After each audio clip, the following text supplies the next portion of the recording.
In the near future, the entire payments industry will be flipped on its head. Crypto will play a key role in that. There are a number of projects in the payment sector and quite a few that have gone under the radar. But it would seem we have stumbled upon one that has shown some sizable resilience and is awkwardly underrated.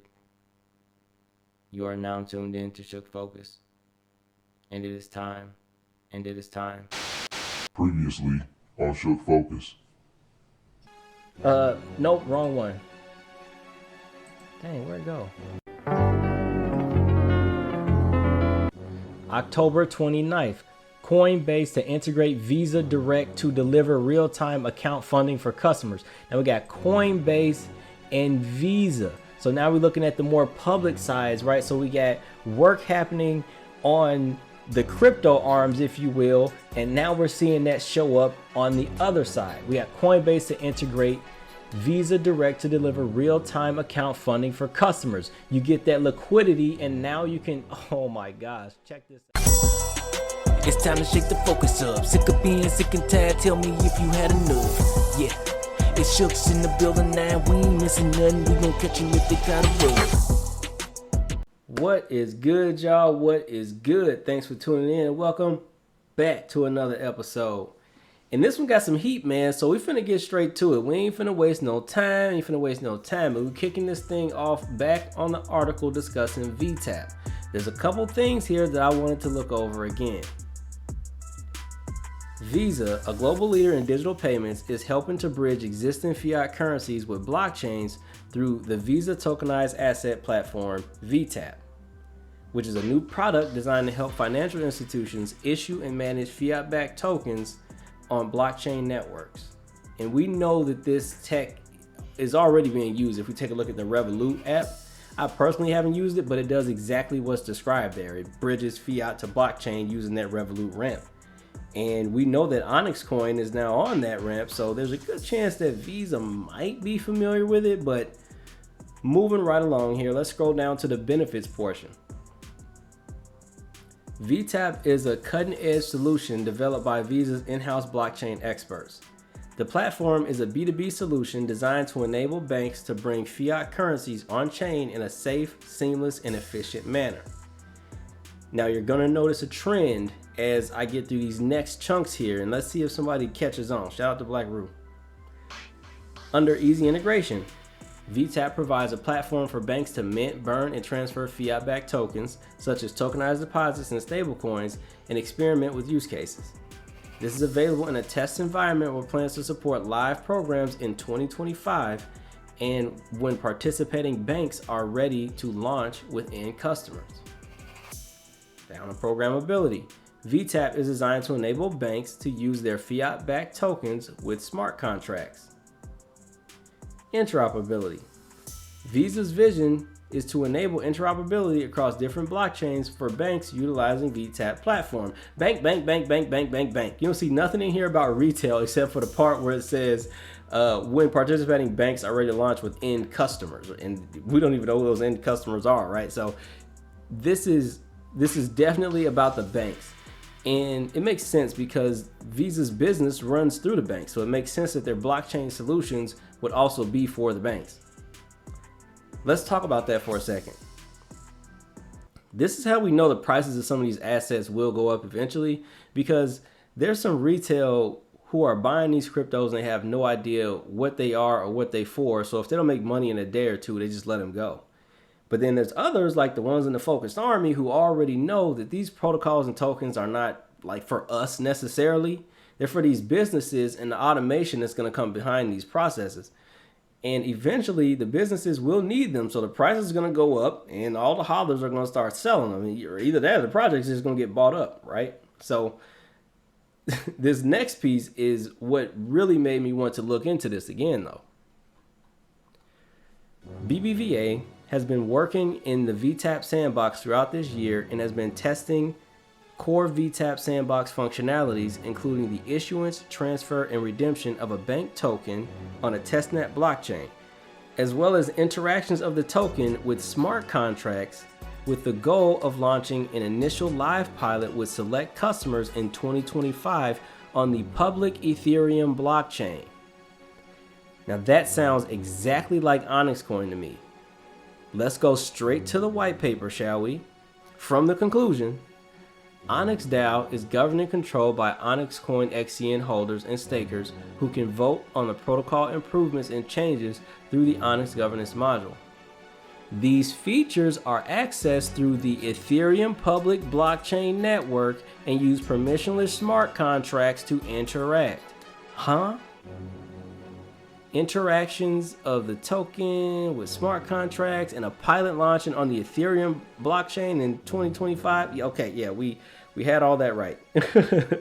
Onyxcoin or XCN is literally the token for Visa. Like here's one more thing from the white paper. Top of the conclusion.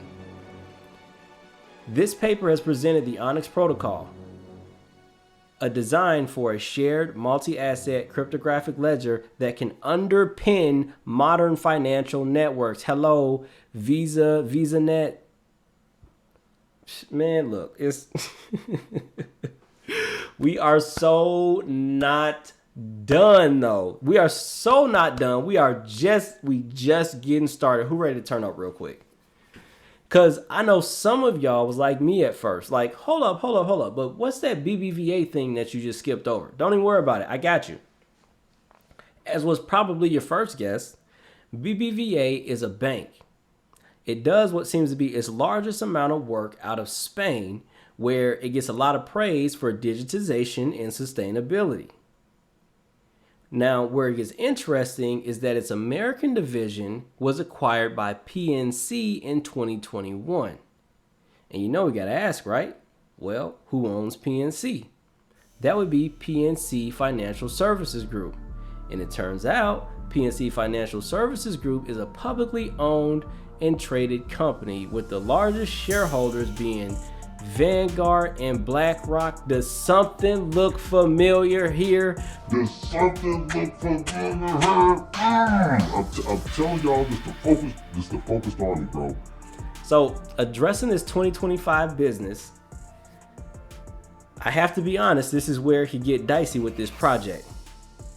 Because we see the pilot in 2025, and if you're an Onyxcoin holder, 2025 should be double important for you. Why? Because that's why. The 15 billion tokens in the treasury. They are slated to begin being released in April of 2025. Now, if the project doesn't have any use case ready for 2025, then we could see the price just tank. But if there's a use case that's ready to go, then we could see some volatility around these token releases, but with good solid use case, we should see like a steady upward trajectory. And there's so much with payments that's supposed to go down in 2025 that just makes me kind of bullish on this scenario, because you got, well, one, Visa and VTAP and them bringing blockchain in, right? And then two, if you watch Crypto Gems, there's a hint in there about something else that's going down towards the end of 2025. And then, of course, we got the thing that I think is holding all of this back, right? We talked about Visa's customers really being the banks. Well, 2025, shout out to Black Rue, again, is when the banks can custody up to 2% of crypto. So, payment cryptos, the back half of 2025 are looking extremely bullish.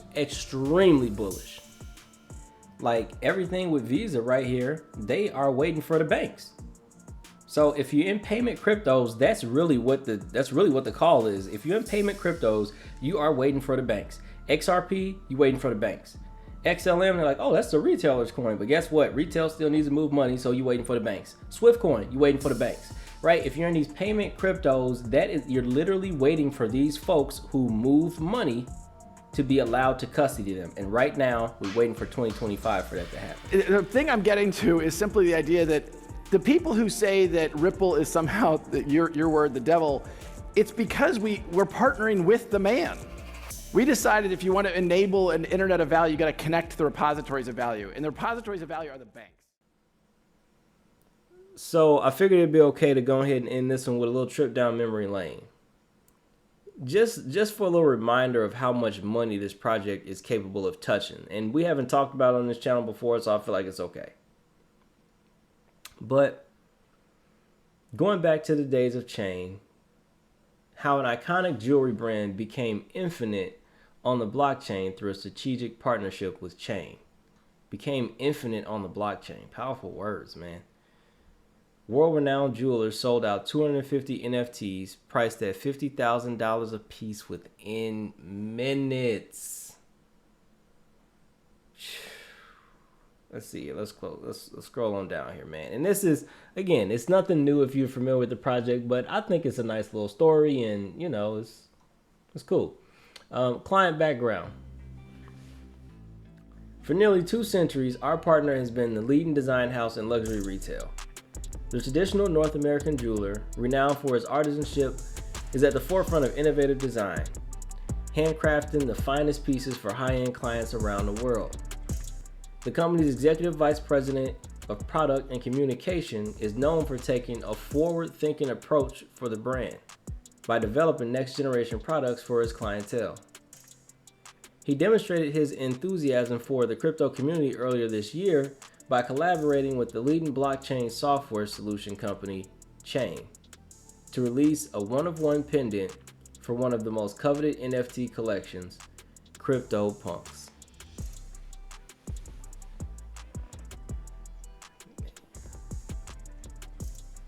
NTIF Origins. Now, the name is part of what gives it to you, right? But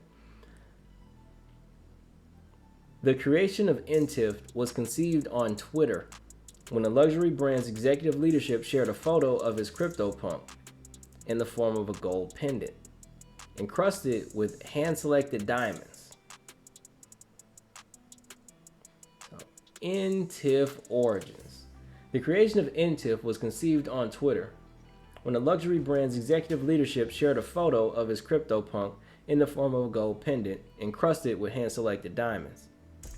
In April, his Twitter followers saw his pixelated CryptoPunk in a knitted hat and 3D glasses transform into a rose gold and enamel pendant embellished with sapphire and Mozambique baguette ruby glasses with a yellow diamond earring to match. Crypto Twitter was entranced by this creation and urged the brand's executive to make this product available to CryptoPunk holders. The luxurious pendant sparked a lot of interest in the space, and many members of the CryptoPunk community were eager to see their NFT come to life in the form of a timeless pendant. And then the CEO of Chain went and bought one of these CryptoPunk NFTs for $23.5 million. My goodness. Now it says he was an avid NFT collector. He did end up selling it after a while. I don't remember how much he resold it for, but goodness gracious, can you imagine if somehow that NFT market was to return to what it was? Can you imagine that kind of money moving through this chain? That's just one CryptoPunk. Just one. There's 6,000 of them things. But that's all I have for y'all, man. I'm about to go ahead and get up out of here. So we're going to go ahead and end this thing with a question. Do you think it's a coincidence that Visa has lined up the launch of its service that will introduce blockchain to the modern financial world in the same year that Onyxcoin is set to start releasing more of its utility tokens into circulation? You know what my answer is. What's yours? And until next time, don't get shook. Stay focused. And I'm out.